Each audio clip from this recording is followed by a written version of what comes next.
My name is Julie Cooper. Welcome to the coagulation overview based on the cell-based model of hemostasis. I'm a clinical pharmacist and a preceptor at a community teaching hospital in North Carolina. In my hospital, more than 90% of the anticoagulants are managed by pharmacy, with a large percentage of that for the treatment of acute coronary syndrome.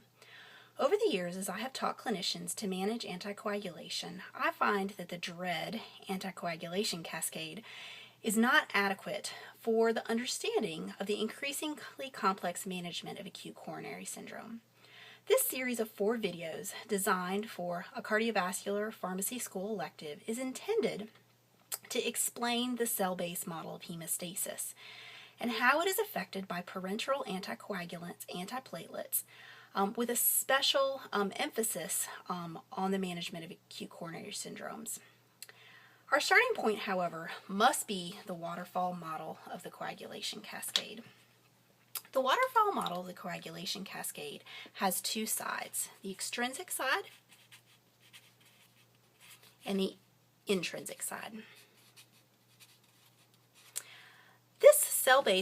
This waterfall model is our starting point because it helps us understand that the coagulation factors synthesized in inactive form in the liver are activated in an orderly manner, one enzyme to another.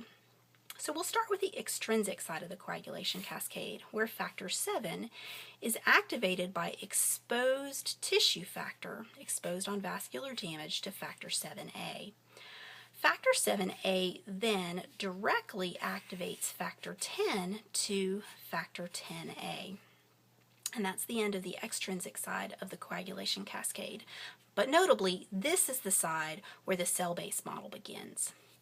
The intrinsic side of the coagulation cascade is a bit more complex. I was taught to remember the order of these enzymes by the word tenet: 12, 11, 9, 8, and 10.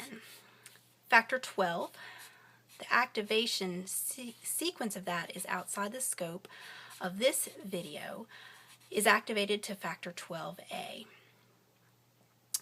which then in turn activates factor 11 to factor 11A. That's factor 11. Factor 11A then activates factor 9 to factor 9A. Factor 9A then works together with factor 8A to form an enzyme complex known as tenase, because it takes inactive factor 10 and converts it to factor 10A. That's the end of the intrinsic side of the coagulation cascade, and we come to the common pathway.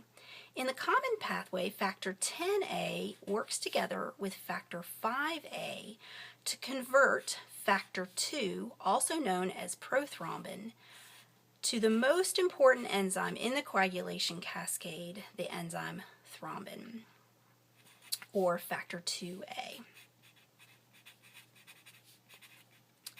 Thrombin is important because it feeds back on the entire waterfall model of the coagulation cascade and increases its activation, but it is the key step that takes the enzyme fibrinogen and converts it into fibrin. And that's factor 1, otherwise known as fibrinogen, converting it into fibrin, factor 1A, which then allows us to begin forming a fibrin plug. This waterfall model, however, leaves us some really important questions. Most importantly, where exactly in the vasculature is this happening, and why doesn't, when this starts, all of our liquid blood turn into a gel?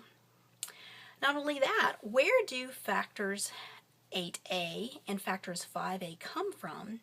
And also, for me as a cardiovascular pharmacist, why are the antiplatelet agents that are so important in my patient's management not even a part of this waterfall model?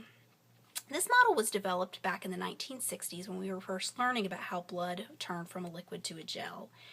And in 2001, Hoffman and Monroe published the cell-based model of hemostasis, which I think has served to really advance our understanding of how coagulation occurs physiologically. So in acute coronary syndrome, you have a lipid-filled atherosclerotic plaque on the surface of the vascular endothelium. And when a patient has an acute coronary syndrome event, essentially this plaque ruptures. This rupture sends out a very complex signaling pathway that recruits numerous platelets to the area. Not only that, but the damaged endothelium exposed when this plaque ruptures exposes tissue factor, which I hope you note is important to the activation of the extrinsic side of the coagulation cascade. So that brings us to the end of our introduction of the cell-based model, and we're going to start from here in our next video when we discuss how initiation and amplification are the critical steps that join the cells with the coagulation cascade model to bring forth physiologic coagulation. Hope you'll join us. Thanks.